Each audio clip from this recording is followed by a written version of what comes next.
కన్న తండ్రి చేసిన త్యాగం గురించి చెప్తాను వినండి ఫ్రెండ్స్. ఒక గ్రామంలో నిరుపేద కుటుంబం, రైతు కుటుంబం ఉండేది. తనకి 2 పిల్లలు, ఒక అమ్మాయి, ఒక అబ్బాయి. తను కష్టపడైనా పిల్లల్ని చదివించుకోవాలి, వాళ్ళని ప్రయోజకులను చేయాలి, నాలా ఉండొద్దు, కష్టం ఉండొద్దు అని చెప్పేసి పిల్లల్ని బాగా చదివించాలనుకొని చదివిస్తాడు. తన కోరికలు, అవసరాలు అన్నీ పక్కన పెట్టేసి పిల్లల కోసమే బతుకుతాడు. తను భార్యను అంతే. ఇద్దరు ఒకే మాట మీద బిడ్డల్ని బాగా చదివించుకుంటారు.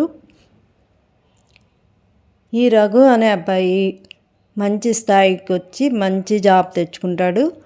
అమ్మాయిని ఒక వ్యవసాయ కుటుంబంకే ఇస్తాడు. అమ్మాయి చదువుకొని కూడా తనకి అగ్రికల్చర్ అంటే చాలా ఇష్టం అని చెప్పేసి చిన్నప్పటి నుంచి వాళ్ళ నాన్నని చూసి పెరిగింది కాబట్టి ఆ అమ్మాయి నాకు వ్యవసాయం కుటుంబమే కావాలని చెప్పేసి రైతు కుటుంబంకి కోడలు అవుతుంది. ఈ రఘు సిటీలో మంచి జాబ్లో జాయిన్ అయ్యి మంచి స్థాయిలో ఉంటాడు. ఉద్యోగ రీత్యా తను బిజీగా ఉండి అమ్మ నాన్నని చూడడానికి రాక చాలా రోజులైపోతుంది. ఇంకా వాళ్ళ అమ్మ బెంగ పెట్టుకుంది అని చెప్పి వాళ్ళ నాన్న చెప్తూ ఉంటే సరే అమ్మ నాన్నని చూసి వస్తామని చెప్పేసి బయలుదేరుతాడు. తనకు ఎదురైన సంఘటన ఏంటంటే వాళ్ళ నాన్న అరిగిపోయి తెగిపోయిన చెప్పులు పిన్ను పెట్టుకొని తిరుగుతున్నాడు. అది చూసి రాము కళ్ళల్లో నీళ్లు తిరిగాయి. నాన్న ఏంటి ఇలా చెప్పులు, నేను బాగా సంపాదిస్తున్నాను కదా, ఇంకా ఎందుకు ఇలాంటి చెప్పులు వేసుకొని తిరుగుతున్నారు అంటాడు. అప్పుడు వాళ్ళ నాన్న చెప్తారు, రఘు నేను నా కోరికలు అవసరాలన్నీ పక్కన పెట్టేసి మీ చదువుల గురించే ఆలోచించాను. నేను ఇప్పుడు మీరు మంచిగా ఉండాలని చెప్పి నా అలవాట్లు నేను మార్చుకోలేను, నాకు ఇవి బాగున్నాయి అని చెప్తాడు.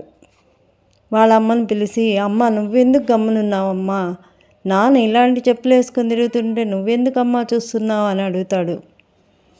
రఘు నేను చెప్పాను, మీ నాన్నగారు వినలేదు, నేనేం చేయను, మీ నాన్నగారి సంగతి నీకు తెలుసు కదా అని వాళ్ళ అమ్మ చెప్తుంది. తర్వాత వాళ్ళ నాన్నని తీసుకుపోయి వేరే చెప్పులు కొని పెడతాడు. కానీ వాళ్ళ నాన్నకి సంతోషం అనిపించదు. తను కష్టంతో తీసుకున్నయ్యే నాకు బాగున్నాయి, ఈ చెప్పులు ఎందుకు ఇంత రేటు పెట్టి, తను అక్కడ రేటు గురించి ఆలోచించాడు. కష్టం విలువ తెలుసు కాబట్టి ఇంత రేటు చెప్పులు నాకు అవసరమా పొలం పని చేసుకునేవాడికి అని తన అభిప్రాయం. కానీ రాము కన్న తండ్రికి మాత్రం కూడా తీసిలేనా అని రాము అభిప్రాయం. మొత్తానికి చెప్పులైతే తీసిచ్చాడు.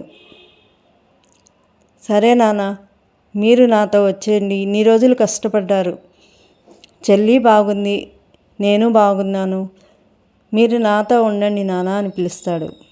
కానీ ఈ వెంకట్రావు మాత్రం లేదు, నేను రాలేను, నాకు ఇక్కడ కూలి పని చేసుకొని కాసేపు రచ్చబండి మీద నా ఫ్రెండ్స్తో 4 ముచ్చట్లు చెప్పుకుంటే నేను ఆరోగ్యంగా సంతోషంగా ఉంటాను, అక్కడికి వస్తే నాకు ఈ సంతోషం దొరకదు కదా అని అడుగుతాడు.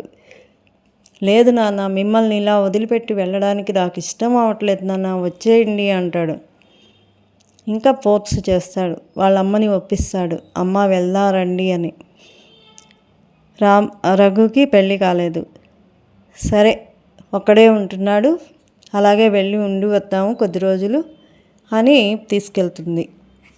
కన్న తండ్రి త్యాగాన్ని గుర్తించిన రఘు వాళ్ళ అమ్మ నాన్నని అపురూపంగా చూసుకుంటూ తనతో ఉంచుకొని, ఇంకా పొలం పనులు చేయొద్దు, కౌలుకి ఇచ్చేద్దాం, మీరు ఇక్కడే ఉండండి అని వాళ్ళని అక్కడే ఉంచుకున్నాడు.